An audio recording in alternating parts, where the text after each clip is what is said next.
아멘. 하나님 말씀은 365페이지 히브리서 11장 1절부터 7절까지 말씀을 교독드립니다.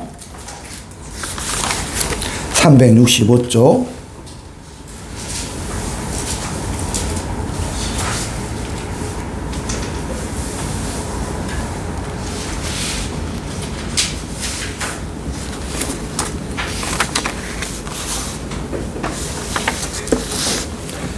제가 먼저 봉독합니다. 믿음은 바라는 것들의 실상이요 보이지 않는 것들의 증거니 선진들이 이로써 증거를 얻었느니라. 믿음으로 모든 세계가 하나님의 말씀으로 지어진 줄을 우리가 아나니 보이는 것은 나타난 것으로 말미암아 된 것이 아니니라. 믿음으로 아벨을 가인보다 더 나은 제사를 하나님께 드림으로 의로운 자가 지은 증거를 얻었으니 하나님이 그의 일에 대하여 증언하십니다. 그가 죽었으나 그 믿음으로써 지금도 바라보리라. 믿음으로 에녹은 죽음을 보지 않고 옮겨졌으니 하나님이 그를 옮기심으로 다시 보이지 아니하였느니라. 그는 옮겨지기 전에 하나님을 기쁘시게 하는 자라 하는 증거를 받았느니라. 믿음이 없이는 하나님을 기쁘시게 하지 못하나니 하나님께 나아가는 자는 반드시 그가 지신 것과 또한 그가 자기를 찾는 자들에게 상 주시는 것을 믿어야 할 것이니라. 믿음으로 노아는 아직 보이지 않는 일에 경고하심을 받아 경외함으로 방주를 준비하여 그 집을 구원하였으니 이로 말미암아 세상을 정죄하고 믿음을 따르는 의의 상속자가 되었느니라.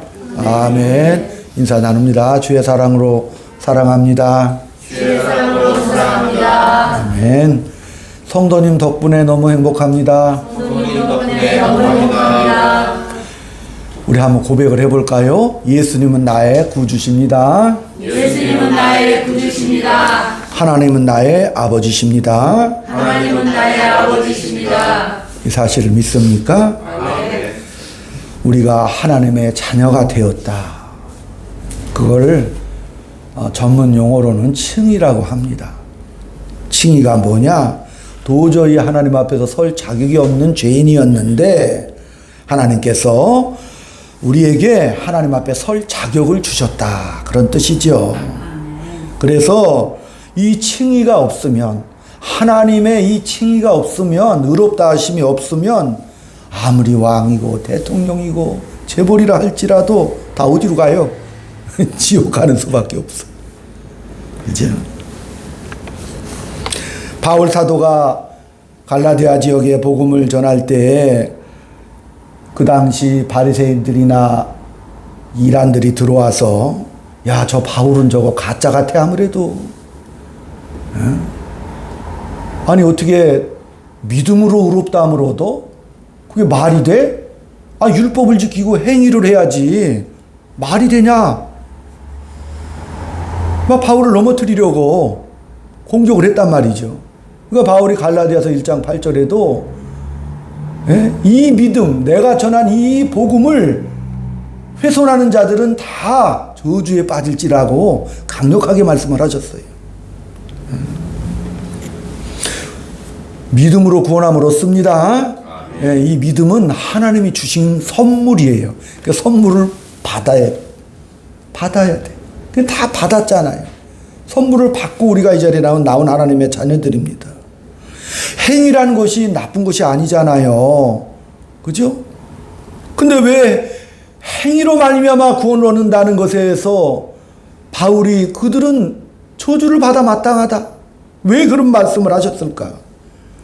이 칭이라는 것은 하나님이 우리에게 주신 법정적인 용어입니다. 먼저 그걸 먼저 이해를 해야 돼요. 그러니까 하나님께서 예수 그리스도의 피값으로 산 택한 저와 여러분을 의롭다 하신 겁니다. 그래서 하나님께서 법정적으로 저와 여러분을 뭐예요? 하나님의 자녀다, 의롭다라고 땅 친 거죠.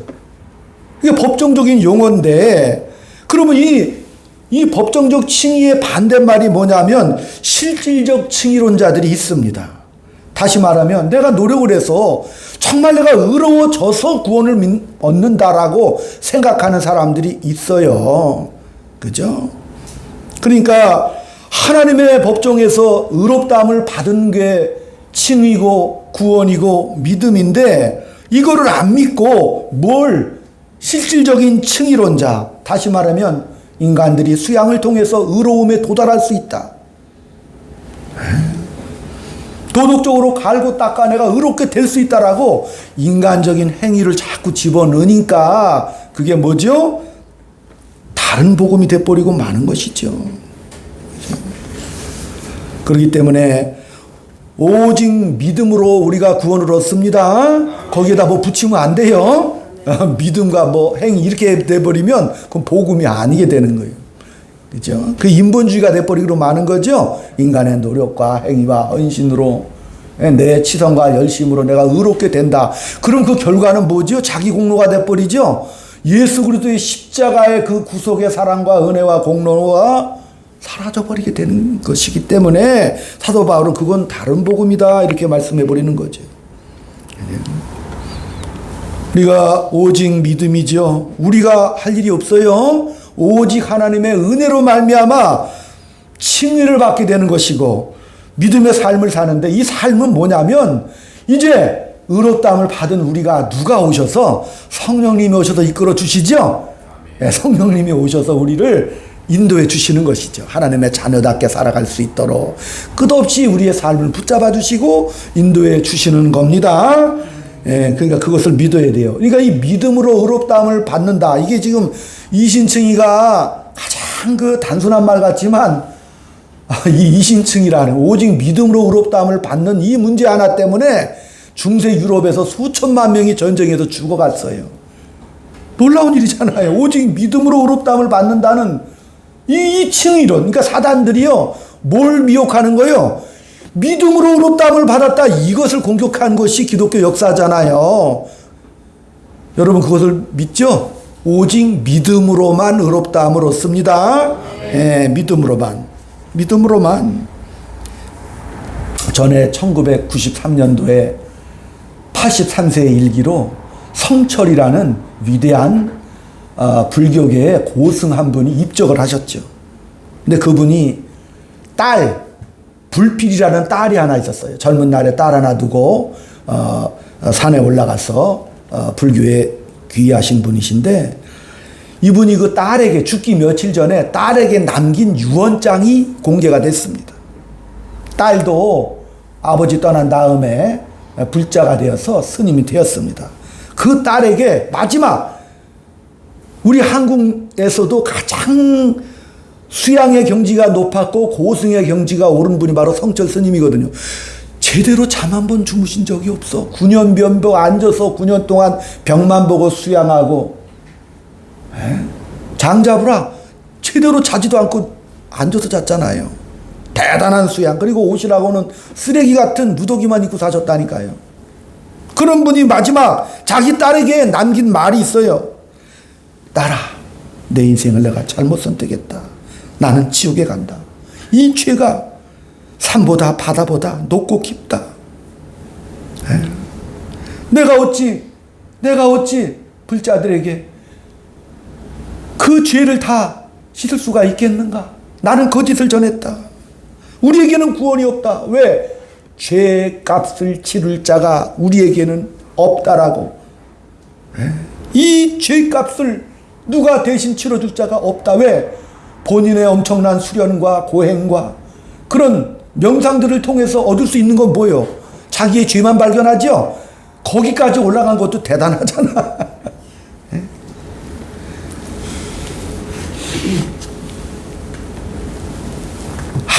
아무리 인간들이 수련을 하고 노력을 해도 죄에서 구원할 자를 만나지 못한다면 그 고통과 괴로움은 이루 감당할 수가 없는 거예요.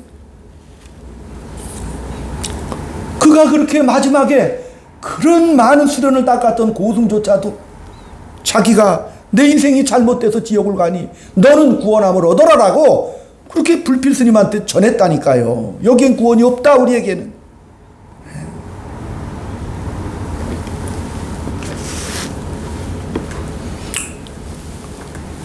창조주 하나님께서 우리를 창세전에 선택하셔서 그들을 자기 백성 삼으시려는 계획을 가지셨고, 그 아들 예수 그리스도를 이 땅에 보내시사 십자가에 죽으심으로 말미암아 그 대신 대속한 그 구속의 그 십자가의 피를 믿는 자들이라고 정확히 말하면 하나님이 택한 자들이죠. 예, 그 자들에게 우리 하나님께서 이 역사 속에서 저와 여러분이 지금 2024년을 살고 있잖아요. 이 시기에 이르기까지 하나님이 택한 그 자들을 실제로 구원하시는 시간과 공간이 지금 이 시간들이죠. 그러니까 이 피의 복음이 증거가 되죠. 그러면 이상하게 반응을 하죠. 쟤도 이렇게 많이 전도를 해보면 내가 예수 그리스도를 이렇게 전하잖아요. 그러면은 그래요? 그리고 그냥 지나가 버리죠. 반응을 안 하죠. 영적으로 죽었다 표현하잖아요. 죽은 자들은 반응이 없어요. 장의사들이나 이런 분들이 시신을 다룰 때도 금리빨 자기들이 다 뽑아요. 값진 거니까. 근데 시체는 반응이 없죠. 아무리 나가서 복음을 전해도 반응이 없어요. 영적으로 죽었어요. 근데 저와 여러분은 하나님 앞에 택함을 얻은 하나님의 자녀들입니다. 그래서 이 복음이 증거될 때 저와 여러분이 아멘하고 다 나왔죠? 그건 놀라운 일이잖아요. 이 복음이 증거됐을 때 거부하지 않아요. 그래요. 내가 죄인이군요. 내가 예수를 내가 믿습니다. 라고 고백하면서 이 비복음이 증거되자 이 생명의 빛이 쫙 비쳐 들어오면은 반응을 하기 시작하죠. 반응하는 자와 안 하는 자로 구별이 되지 않습니까? 갈라디아 3장 13절에도 율법의 저주에서 구하셨다라고 말씀하셨고, 또한 하나님께서 그 은혜의 빛으로 말미암아 내가 하나님을 알지 못하고 죽을 죄인인데도 불구하고 반응을 해서 하나님의 자녀가 되었다는 사실. 사도 바울도 예수 믿는 사람을 핍박하러 다메섹 도상에 말 달릴 때 그때 예수 그리스도께서 은혜의 빛을 비추셔서 그의 가는 길을 돌이키게 하사 하나님의 자녀로 부름을 받게 하셨죠. 사도 바울이 뭐 한 게 없잖아요. 오직 은혜의 빛으로 말미암아 하나님의 자녀가 되었습니다. 이 사실이 뭐예요? 하나님이 나를 택하셨다는 사실입니다. 그 사실, 2000년 전에 십자가 지고 돌아가신 그 예수 그리스도의 피값이 오늘 우리에게 법정적인 의로움이 선포가 되면서 저와 여러분이 하나님의 자녀가 되었다는 사실을 믿으시기 바랍니다. 이것은 뭐 내가 의로워지려고 노력해서 되는 것도 아니고 내 어떤 그런 공로로 말미암아 이 칭의가 쟁취되는 것이 아니라는 사실을 먼저 우리가 알아야 한다는 사실입니다. 오늘 우리가 이 말씀을 보면서 이 11장에 등장하는 믿음의 주인공들, 이 믿음의 주인공들이 신앙의 갈림길에서 하나님께 순종해야 된다는 믿음의 모본을 보였는데, 순종이라는 것이 하나님 앞에 무슨 굴복하는 게 아니라 또 하나님 앞에 내가 순종했으니 하나님 앞에 모든 책임을 다 떠넘기는 것이 아니고, 이 믿음이라는 게 뭐냐, 순종이라는 게 뭐냐, 하나님이 하시는 일에 대한 항복의 표시고, 그것은 어떤 힘으로나 어떤 그런 권력에 의해서가 아니라 뭐죠? 하나님 앞에 이해와 납득을 얻어서 하나님의 뜻을 우리가 인생에서 목표로 삼고 목적으로 삼아야 한다는 것을 알게 되는 것. 그죠? 그렇기 때문에 이 순종이라는 뜻이 깊이 생각해 보면 모든 것을 내가 주께 맡긴다는 것보다 내가 선택하는 것이 되어 능동적으로 행동해야 된다라는 이런 뜻을 가지고 있습니다. 그러니까 내가 하고 싶은 것 내가 다 버리고 하나님께 나를 맡긴다는 이런 식의 표현이 아니라, 마치 우리 예수님께서 겟세마네 기도하실 때 아버지 앞에 너무 고통스러우니까 아버지 하나님, 이 잔을 내게서 비켜 주옵소서. 그러나 내 뜻대로 마시고 아버지의 뜻대로 하옵소서. 그래서 십자가를 지셨습니다. 그러니까 아버지 뜻에 맡겼다. 그래서 아버지께서 알아서 했다는 뜻이 아니잖아요. 그 뜻은. 그가 우리가 거두어 달라는 것은 아버지의 뜻이었습니다. 그래서 예수님은 그 아버지의 뜻을 따르기로 했습니다. 아버지의 뜻을 따랐더니 무슨 결과가 왔어요? 유대인들의 조롱이죠. 네가 유대인의 왕이야? 십자가에 달릴 때도 조롱하죠. 아, 네가 하나님의 아들이라며 십자가 다 때려부시고 한번 뛰어내려와봐. 그래서 우리를 한번 구해줘봐. 얼마나 많은 조롱 핍박을 했습니까? 아니 네가 남을 구원하면서 너는 왜 거기서 죽냐? 현실이잖아요. 메시아가 많은 수모와 아픔을 당했죠. 그러니까 이런 결정을 할 때는 뭐가 있어야 되는 거예요? 분별과 지혜가 있어야 되죠. 이 분별과 지혜는 어디서 생기는 거예요? 많은 경험과 시행착오 속에서 만들어진다고 말씀을 드렸습니다. 그렇다면 은혜라는 게 뭐냐? 다 우리가 책임질 거면 그럼 은혜는 뭐야 그러면? 왜 필요한가? 따라합시다. 은혜는 하나님의 의지다. 예. 이 은혜라는 것이 무슨 공짜라는 개념이나 면제되는 것이 아니라 이 은혜라는 것은 하나님의 의지라고 그랬잖아요. 하나님은 계획을 가지고 계신다 그랬잖아요. 내가 목적한 것을 이루기까지 나는 너를 포기하지 않는다. 이게 은혜입니다. 예. 하나님의 강렬한 의지지요. 그러니까 우리가 은혜를 받았다 이런 뜻을 야 내가 죄사함을 받았어. 예? 내 마음 너무 편해. 난 구원받았으니까.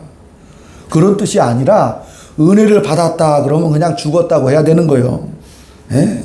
왜? 은혜라는 것은 그 하나님을 아는 것이죠. 예수님도 하나님의 뜻을 알기 때문에 그런 수모와 아픔의 길을 그냥 걸어가셨죠. 알기 때문에 가신 거라니까요. 하나님의 뜻을 알기 때문에. 그러니까 알아듣는 거예요. 은혜라는 것은. 은혜로 우리가 충분히 살 것 같은데 오늘 본문에도 보면 왜 믿음이라는 단어가 여기 또 등장을 하는가. 이 당시 히브리 사람들 핍박받던 시대거든요. 너무나 환난과 고통이 심해가지고 그죠? 10대 박해 속에 들어간 상태예요. 지금 이 복음이 기록될 당시는 너무 많은 고통과 환난 속에 빠져있단 말이에요. 성도들. 그래서 그들에게 위로의 복음을 증거한 거거든요. 이 믿음이라는 단어가 우리 성도들에게는 너무나 중요한 것이 되었죠. 그 히브리서에서 그 고통당하는 성도들에게 믿음이 뭐냐? 믿음은 1절에 나오죠. 바라는 것들의 실상, 보이지 않는 것들의 증거다. 이렇게 믿음을 설명하고 있습니다. 그러니까 내가 뭘 소원하고 내가 바라는 것, 그것을 바라보는 게 믿음이다. 그런 뜻이 아닙니다. 내가 믿음을 갖고 있으면 내가 바라는 것들의 실상이다. 이렇게 얘기하는 거죠. 그러니까 내가 믿음을 가지는 것으로 이미 믿음은 내가 원하는 것의 실체다. 그러니까 믿음이 실체다라고 고백을 하게 되는 거예요. 믿음이 실체다. 보지 못하는 것들의 실체다. 선진들이 이로써 증거를 받았다. 온 세계가 하나님의 말씀으로 지어진 줄을 알게 됐다. 우리가 오해하는 것은 믿음이 어떤 방법론으로 되면 안 된다는 거예요. 믿음이라는 것을 내가 갖게 되면 내가 기대하는 것과 내 소원, 내가 바라는 것에 대해서 답을 주고 이 세상에 바라가 원하는 것을 다 얻으면서 갈 수 있겠구나. 이게 믿음이 아니라니까요. 이 믿음이라는 단어 자체가 이 세상의 물질이나 유물론적인 그런 것이 아니라는 것. 그래서 믿음의 고백, 믿음이라는 그 순간 우리는 믿음의 대상인 하나님 앞에 도달하게 된다는 사실입니다. 3절에도 보면 그 얘기예요. 지금 3절에 믿음으로 모든 세계가 하나님의 말씀으로 지어진 줄을 우리가 아나니 보이는 것은 나타난 것으로 말미암아 된 것이 아니니라. 이 3절이 굉장히 중요하죠. 그러니까 3절에 도달하는 거예요. 하나님 문전에 도달하는 것이죠. 그 다음에 믿음으로 아벨은 가인보다 더 나은 제사를 드렸다. 믿음으로 에녹은 죽음을 보지 않고 옮겨졌다. 근데 믿음으로 노아는 방주를 지었다. 이렇게 쭉 되는데 6절을 한번 다 같이 합독하겠습니다. 근데 그 중간에 이 말씀이 딱 들어가 있죠. 시작. 믿음이 없이는 하나님을 기쁘시게 하지 못하나니 하나님께 나아가는 자는 반드시 그가 계신 것과 또한 그가 자기를 찾는 자들에게 상 주시는 이심을 믿어야 할지니라. 아멘. 여기서 6절에도요. 다시 재확인합니다. 믿음이 없이는 하나님을 기쁘시게 하지 못한다. 하나님께 나아가는 자는 반드시 그가 계신 것을 믿어야 되고 상 주시는 이심을 믿어야 할지니라라고 재확인을 하고 있습니다. 그러니까 이 믿음이라는 것이 분명히 어떤 하나의 방법론 같고 우리가 이해하는 그런 기능적인 것 같은데, 근데 여기서 우리가 오해를 하기 시작해요. 그런 개념으로 바라보게 되면, 야, 여기서 아벨과 에녹과 노아 이 사람들이, 이 믿음 좋은 사람들이 하나님께서 이런 보상을 해주셨구나라고 오해를 하기 시작하지. 그렇기 때문에 애초부터 믿음장에서는 믿음이라는 걸 뭐라고 표현했어요? 믿음은 바라는 것들의 실상, 보이지 않는 것들의 증거라는 곳에서 핵심적인 내용이 있습니다. 그러니까 믿음이란 인간이 기대하고 소원하고 의심하고 하는 그 모든 어떤 기능적인 차원, 그래서 이 단어가 그런 식으로 이해되기 위해서 그래서 믿음이라는 말이 들어간 거예요. 그래서 이 말을 좀 바꿔야 되는 것이죠. 어떻게 바꾸냐? 믿음으로라는 단어 대신에 믿음이라는 말을 쓰는 게 적합할 것 같습니다. 자, 그러면 이제 달라지죠? 믿음이 아벨의 제사를 받게 했고, 믿음이 에녹을 죽지 않게 했고, 믿음이 우리의 미래를 갖게 했다. 이렇게 이해가 되는 것이죠. 그러니까 여기서 믿음이라는 것은 본인은 모르는 겁니다. 보이지 않는 세계이기 때문에 모르는 거예요. 본인은 보지 못하고 알지 못하잖아요, 사실은. 그죠? 장차될 일을 어떻게 알겠어요? 알지 못하고 갔다, 그죠? 그러니까 알지 못하는 것을 믿을 수는 없죠. 보지 못한 것을 우리가 어떻게 믿겠습니까? 아니, 보는 자 아는 자가 믿음을 행사해야 되는데 보지 못하고 알지 못하는데 어떻게 믿음을 행사할 수 있습니까? 그렇기 때문에 여기에 이 모든 믿음의 주체는 누구다? 따라합시다. 하나님. 아멘? 하나님은 알고 계시죠? 그러니까 하나님이 믿음의 주체라는 것을 여기 본문에서는 밝혀주고 있다는 사실이죠.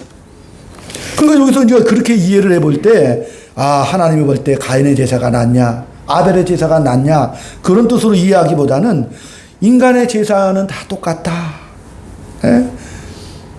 뭐라고 그랬어요? 잘 먹고 잘 살게 해달라고 그런 종교행위에 붙잡혀 있는데 하나님께서 아벨의 것을 받았다. 이 뜻이 뭐냐? 아벨의 것만 받았다. 가인 것은 또 왜 안 받아? 다시 말하면 이 말 뜻은 뭐예요? 하나님은 인간들의 소원에 반응을 하신다는 것을 최초로 보여주고 있다는 사실입니다. 그 첫 번째 인물이 누구예요? 아벨의 제사를 받았죠? 그러니까 아벨의 제사를 받았다, 그런 뜻이거든요. 인간들의 소원에 반응하기 시작하셨다는 뜻입니다. 에녹은 장차 일어날 일에 대해서 죽음을 보지 않고 옮겨졌지 않습니까? 하나님은 또 노아를 준비시켜 주십니다. 그죠? 그러니까 일어날 미래를 우리 하나님께서 이제 그들의 반응 따라서 하는 것이 아니라 뭐죠? 하나님께서 의지를 가지고 준비하셨다는 사실을 믿어야 합니다. 그러므로 이 믿음이라는 것은 뭐예요? 하나님의 의지고 자세지요? 하나님의 자세라니까요. 그러니까 사람의 행동의 근거가 아니라 하나님 행동의 근거가 믿음입니다. 우리 교회는 아멘을 잘 안 해. 그죠?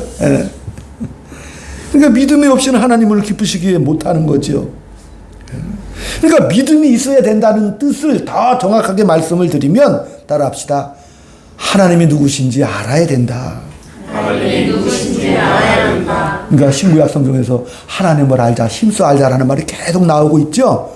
즉 그 얘기를 하고 있는 거예요. 하나님을 알아야 된다. 누군지 알아야 된다. 믿음이 뭐냐? 믿음이 뭐라는 거예요, 도대체? 우리가 믿음으로 나가죠. 그럼 믿음이 뭐라는 거예요? 자, 믿음이라는 것은 관계를 성립시키는 단어입니다. 하나님과 나 사이에 관계를 성립시키는 단어가 믿음입니다.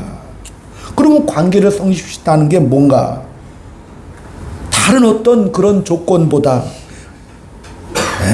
이 관계가 성립되고 있는데, 다시 말하면 깡패들은 의리가 있죠? 있잖아요. 의리. 근데 의리도 영화 보면은 의리 다 깨지더만. 그죠? 의리보다 더 무서운 게 뭐예요? 피를 나는 혈연이죠? 그렇잖아요. 자식을 버릴 수는 없어요. 부모를 잃을 수 없어요. 그러니까 세상 속의 가치, 제일 큰 가치가 뭐냐? 혈연인데, 그 혈연이 발전돼서 큰 사랑이 되고 의지가 되고 그렇게 되는 거죠. 그렇게 하나님은 하나님 되심을 우리에게, 야, 너와 나의 관계가 다르다. 그래서 믿음을 행사하신다, 이 뜻입니다. 그러니까 아벨이나 에녹과 노아도 하나님은 그를 뭘로 보시는 거예요? 자녀들로 보시는 거죠. 하나님의 자녀들로 보시는 거예요. 그러니까 자녀들에게 하신 것 같이 그들은 하나님도 잘 몰라, 갈 바도 몰라, 어찌할 바도 모르지만, 그러나 하나님은 뭐예요? 그들의 삶에서 실제적으로 뭐 하는 거예요? 부모 노릇하고 계신다는 거예요. 그래서 사랑의 주인으로서 우리를 대접하고 계시는 거지요. 이게 왜 그럴까요? 창세기를 알아야겠죠? 첫사람 아담이 실패해서 죄와 사망으로 만들어낸 그 자손들이잖아요. 그래서 그 인류에 대해서 하나님은 그들을 바라보면서 저러면 잘했으니까 지옥 보내버리고 못했으니까 살려주고, 그렇게 내가 나누지 않겠다. 그들이 잘못하고 실수하는 그 속에서도 나는 하나님 노릇하겠다는 하나님의 의지입니다. 왜? 하나님은 창조의 목적을 이루셔야 되죠.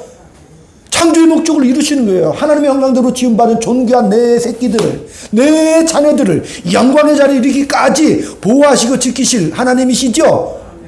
안 그러면 하나님이 아니잖아요. 하나님이 우리를 자녀로 부르시기를 원하시고 그들이 하나님을 아버지로 부르기를 원하시는 것이죠. 구약에서는 그것이 잠깐 나타났어요. 구약은 그림자라고 그랬잖아요. 신약은 자막 해설이고. 그러니까 구약에서도 아버지로도 강렬하게 나타나신 게 야곱이죠. 야곱이 지멋대로 인생을 살았을 때 하나님께서 나타나셔서 씨름을 하잖아요. 그러나 너는 이제부터 야곱이라 하지 말고 이스라엘이라고 해. 하나님과 싸워 이긴 자, 하나님과 싸워 이길 자는 그 아들밖에는 없어요. 그러니까 너는 아들이다라고 이렇게 예표적으로 보여주셨고, 신약 성경에 와서는 분명해졌죠. 너희는 지난 시간에 우리가 은혜 나눴죠. 무소하는 종의 영을 받은 게 아니라 양자의 영을 받았어. 내 아들의 영을 받았다 하면 그렇게 말씀해 주시는 거예요. 그러니까 예수님도 아버지 앞에 기도를 가르쳐달라는 그들 앞에, 야, 하나님 아버지 보고 아빠라고 불러라, 이렇게 말씀하신 거거든요. 그 뜻을 아바 아버지라고 부르게 하셨다니까요. 그러니까 이 믿음이라는 이 단어의 등장은 하나님과 우리 사이의 관계입니다. 그래서 그 신앙의 행위가 나타나는 근거가 뭐냐? 끊을 수 없는 관계성 속에서 피어나는 꽃이죠. 그러니까 우리는 아버지의 자랑스러운 품격 있는 자녀가 되겠죠. 그 얘기를 지금 하시는 거죠. 그러니까 믿음이 어떤 조건이 되어서 보상을 받는 그런 행위가 믿음이 아니라는 거예요. 처절하게 내가 아버지 앞에 처절하게 열심과 치성을 다해서 아버지를 만족시킨다, 그거 아니라고 그랬죠? 아버지잖아요. 그런 정성의 문제가 아니라, 그래서 하나님은 누차 하나님이 누군지를 알아라, 이렇게 말씀하시는 거예요. 그러니까 믿음이라는 건 뭐예요? 하나님이 누군지를 아는 싸움이죠. 우리가 실패했어도 하나님은 나를 포기하지 않습니다. 우리가 잘못했다고 해도 우리를 영원한 처벌, 영벌로 우리를 결론 내지 않고 버리지 않으십니다. 그래서 결국은 무슨 문제가 남느냐? 하나님은 은혜와 믿음으로 우리를 향한 하나님의 의지와 목적을 포기하지 않는 분이시고 우리를 그의 자녀로 삼으시고 계시다면은, 그죠? 그렇다면 우리의 삶이 왜 이렇게 고달프고 어려운가? 우리가 믿음을 고백하고 순전한 순종을 약속하고 있는데 하나님은 왜 우리에게 은혜 주시기 기뻐하시고 믿음으로 이 관계를 지속하시기 원하시는 분이 왜 우리에게 이런 고달픈 현실을 살게 하시는가? 지금 히브리 교인들이 그런 상태잖아요. 예수 잘 믿고 오직 하나님만 믿고 있었는데 수없이 많은 고난과 아픔과 핍박을 박해를 지금 받고 있는 상황이지 않습니까? 예? 그들에게 이 질문을 던지고 있는 겁니다. 히브리서 3장 12절 한번 돌아가서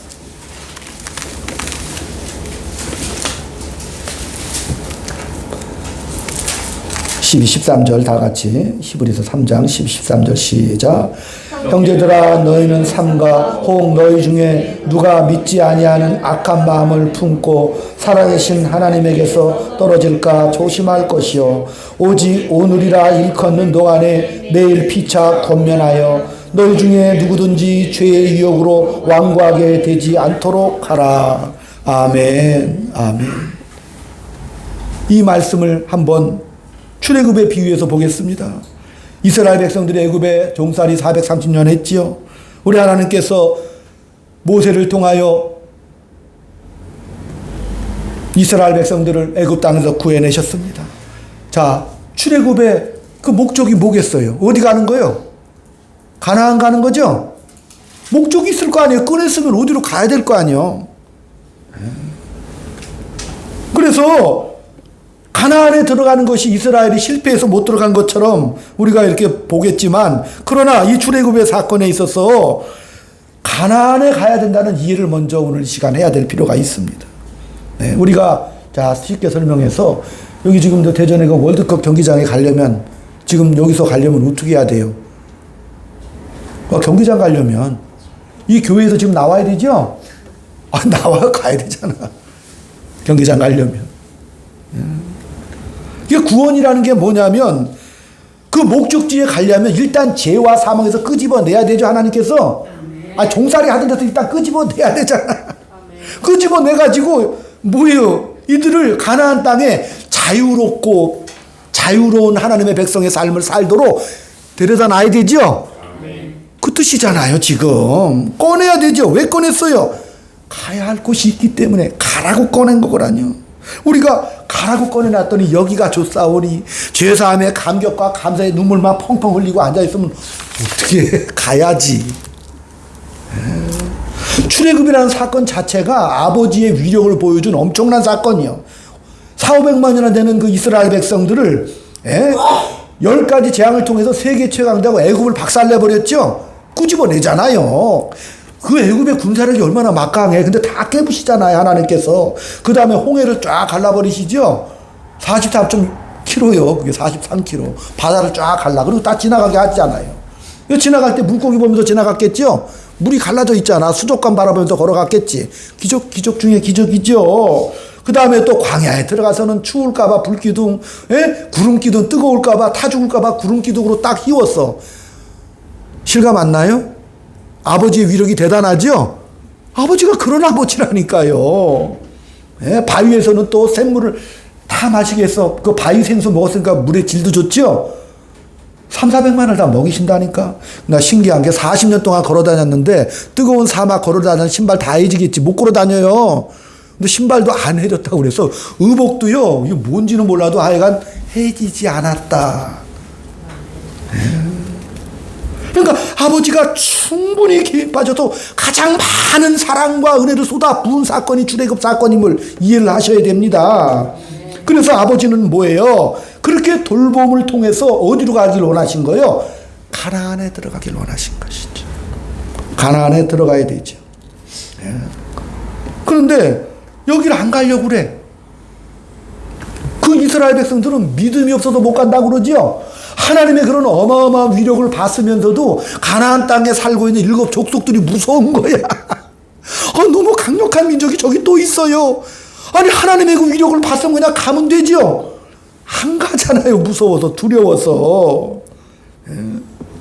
근데 자, 전에도 말씀드렸지. 그럼 이 이스라엘 백성들이 광야에서 지금 1세대가 다 죽었잖아요. 그럼 그들 지옥 가서 천국 갔어? 다 천국 갔죠? 죄와 사망에서 끄집어내 주셨잖아요. 그리고 증거로 삼기 위해서 야 모세 너도 같이 죽어라. 그래서 모세도 못 들어갔다니까 가나안에. 모세가 지옥 갔을 리는 없잖아요. 그러니까 그 백성들과 함께 다 천국 백성이요. 함께 죽어서 그들은 지옥을 안 갔어요. 그죠? 그런데 하나님은 그들을 바라보면서 내가 이것들 이렇게까지 하나님의 위력과 보호하심 속에서 먹이고 입히고 왔잖아. 근데 하나님을 안 믿어버리니까 하나님 배신감 느끼죠? 그러니까 내가 이것들 다 죽여버리고 내가 새로 민족 백성을 만들 거야. 그러니까 모세가 막 하나님 바지가 없지 참. 하나님을 붙잡고 통사정을 하죠. 하나님 그러지 마세요. 그러지 않을 거잖아. 화를 내시는 것뿐이야. 마치 부모가 자식에게 화를 내듯이 다 죽인다는 뜻이 아니라 제발 좀 믿음 가져라. 나를 알아라죠. 보여주셨는데도 안 믿으니까. 그러니까 구원이라는 것이 1차적으로 천국과 죄사함만 말하는 것이 아니고 하나님이 우리에게 믿음을 근거해서 모든 것을 주신, 그래서 믿음으로 말미암아 하나님과 우리 사이의 관계가 어떤 자격, 조건, 노력, 그 원인과 결과나 방법론으로 보는 것이 아니라 하나님의 뜻을 알아라. 왜? 하나님의 뜻이 뭐겠어요? 너는 내 자식이라니까 라고 막 땅을 치면서 눈물을 흘리면서 말씀하시죠? 아니, 너 내 자식이라니까. 너희들은 종들도 아니야. 자식이니까 꺼냈죠? 자식이니까 꺼냈잖아. 그리고 하나님이 그 백성들에게 뭐라 그랬어요? 아버지라고 불러라. 그렇게 이해를 하라고 말씀하시는 것이 오늘 본문의 내용입니다. 그러니까 우리가 얼마나 잘했느냐 못했느냐는 2차적인 문제고, 저 사람 뭐 천국 가고 지옥 가고 이렇게 생각하지 말고, 그렇게 되면은 야 내가 예수 안 믿어도 착하게 살면 그럼 천국 가면 되잖아. 도덕적으로 살면. 그죠? 그래서 자꾸 엉뚱한 식으로 발전을 해버리기 때문에 하나님을 우리가 믿을 때에도 하나님이 나에게 보상을 해줘야 된다. 그렇게 오해를 하지 마시기 바랍니다. 하나님은 아버지시죠? 무슨 보상해 주시고 물 한 거에 따라서 해주는 그런 분이 아닙니다. 한 거에 따라서 한다면 우리는 교만해서 못 살아. 이 땅에서. 하나님 내가 예배 잘 드리면 하나님 나 이만하면 됐죠? 나 잘했죠? 맨날 자기 공로만 따질 거 아니겠습니까? 자기 의만 드러내고 마는 것이죠. 그렇죠? 우리가 뭘 해야 되는가? 그럼 뭘 해야 돼요 그럼? 자, 사랑하는 연인 만나기를 축원합니다. 젊은 남녀들. 근데 연인 만나서 선물만 주고받고 헤어지면 아무 역사도 안 일어나죠. 그렇잖아요. 남자친구가 와가지고 선물만 뚝 주고 나 간다 그러고 가버리면 뭐가 되겠어요. 그냥 선물만 줘도 좋아요. 좀 이상한데. 그죠? 그러니까 하나님과, 그죠? 하나님과 우리 사이의 관계성에서 가장 중요한 거는 따라합시다. 사랑과 믿음.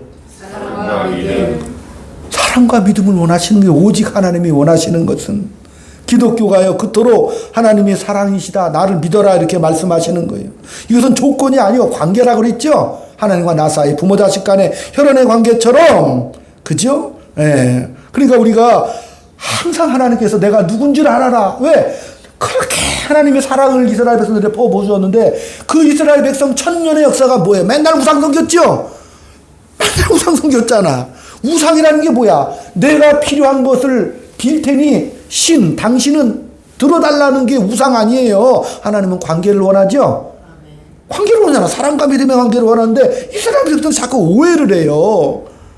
그러니까 오죽하면 하나님께서 이사야 42장 8절에 뭐라 그랬어요? 여호와는 내 이름이다. 내 영광을 우상에게 주지 않겠다라고 아예 그냥 우리말로 표현하면 비토하듯이 하나님께서 외치시는 거예요. 내 영광을, 부모와 자식 간의 혈연의 이 영광, 내 자식의 영광을 우상에게 내가 안 나눈다. 그래서 하나님 가만히 안 계시죠? 가만히 안 계시잖아요. 우리가 아버지 앞에 뭘 달라고 하는 건 당연한 거죠. 그럼 아버지한테 많이 달라고 해서 그걸 말하는 게 아니죠. 관계성에서 달라고 많이 하세요. 다 들어주시는 거예요. 하나님 아버지는. 그죠?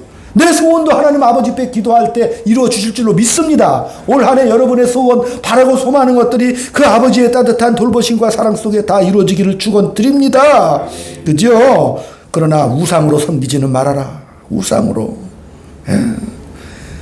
내가 너희를 만들려는 목적을 너는 알아야 된다. 내 자녀들로 멋있고 풍요로운 삶을 살아라. 멋있고 풍요로운 삶을 살라고 누가 이 땅에 오신 거예요? 예수님께서 육신의 몸을 입고 이 땅에 처벅처벅 오셨죠? 오셨잖아요. 그래서 하나님과 나 사이에 화목제물이 되시사 이제는 하나님의 자녀라는 그 아름다운 영광의 자녀들의 그 놀라운 신분을 우리에게 부어주신 것이지요. 그래서 부어주신 거예요. 그러니까 아버지의 뜻은 1분만 더 하겠습니다. 아버지의 뜻이 뭐예요? 자, 내가 저 사람 어떤 사람과 나와 좋은 관계를 맺으려면 뭘 해야 되는 거예요? 자식 칭찬하면 그 사람하고 가까워지죠? 자식 당신은 조금 모자란 것 같은데 당신 자식은 너무너무 똑똑하고 너무너무 지혜로워. 야, 멋있는 자식 낳았다. 그럼 전 재산 다 줄 수 있죠? 자식 칭찬하면. 아니요. 자식 칭찬하면 그렇잖아요.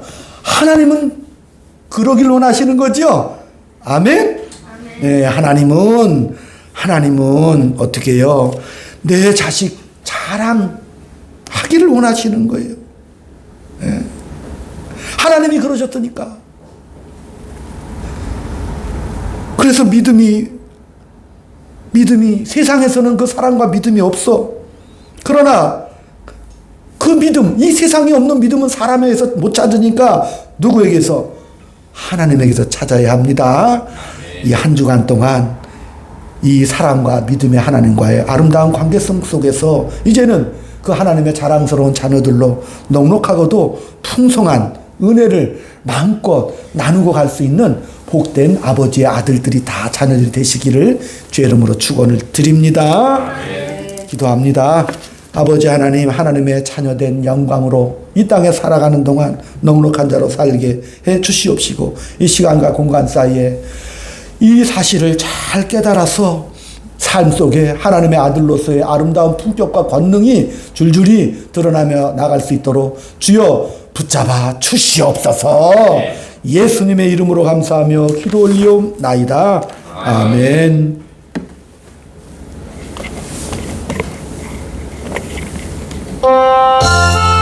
오늘 말씀 생각하시면서 마지막 절은 일어나서 드리겠습니다. 이 몸의 소망 누구인가 우리 주 예수뿐일세.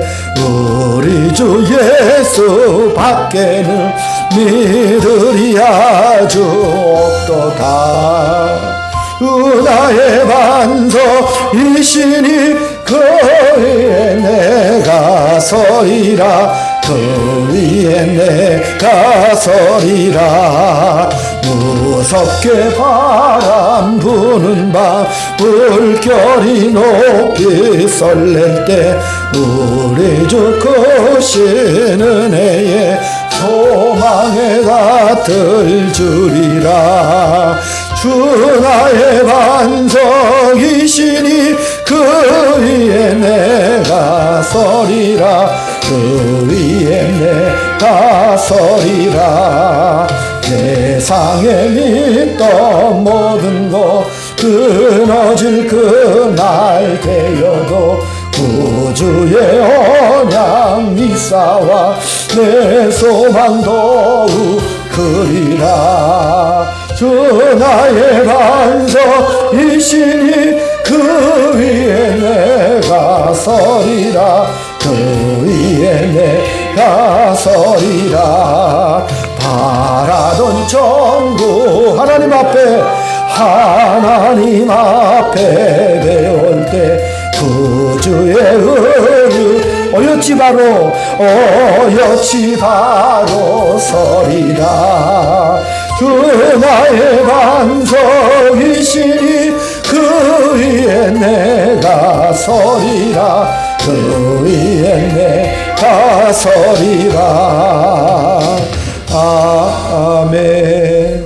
아버지 아버지 하나님 귀한 예물 기뻐 받으시사 이 땅에 살아가는 동안 하나님의 자녀들로 영광되고 복된 삶을 누리기에 조금도 부족한 인생이 되게 붙잡아 주시옵시고 우리 사랑하는 자녀들 앞길도 주장해 주셔서 하나님의 긍휼하심과 풍성하심을 덧입는 복된 은혜의 믿음의 가정과 가문들이 다 될 수 있도록 은혜와 긍휼을 베풀어 주시옵소서. 아멘. 지금은 우리 구주 예수 그리스도의 은혜와 하나님 아버지의 극진하신 사랑하심과 성령님의 감화감동 교통교사 위로 충만하심이 오늘 주님 앞에 오직 믿음으로 하나님을 알고 하나님의 품에서 영생토록 기쁨과 자랑의 삶을 살기를 소원하는 사랑하는 주의 자들 머리 위에 저들에 속한 가정과 직장과 일도와 삶 위에 지금부터 영원토록 함께 있을지어다.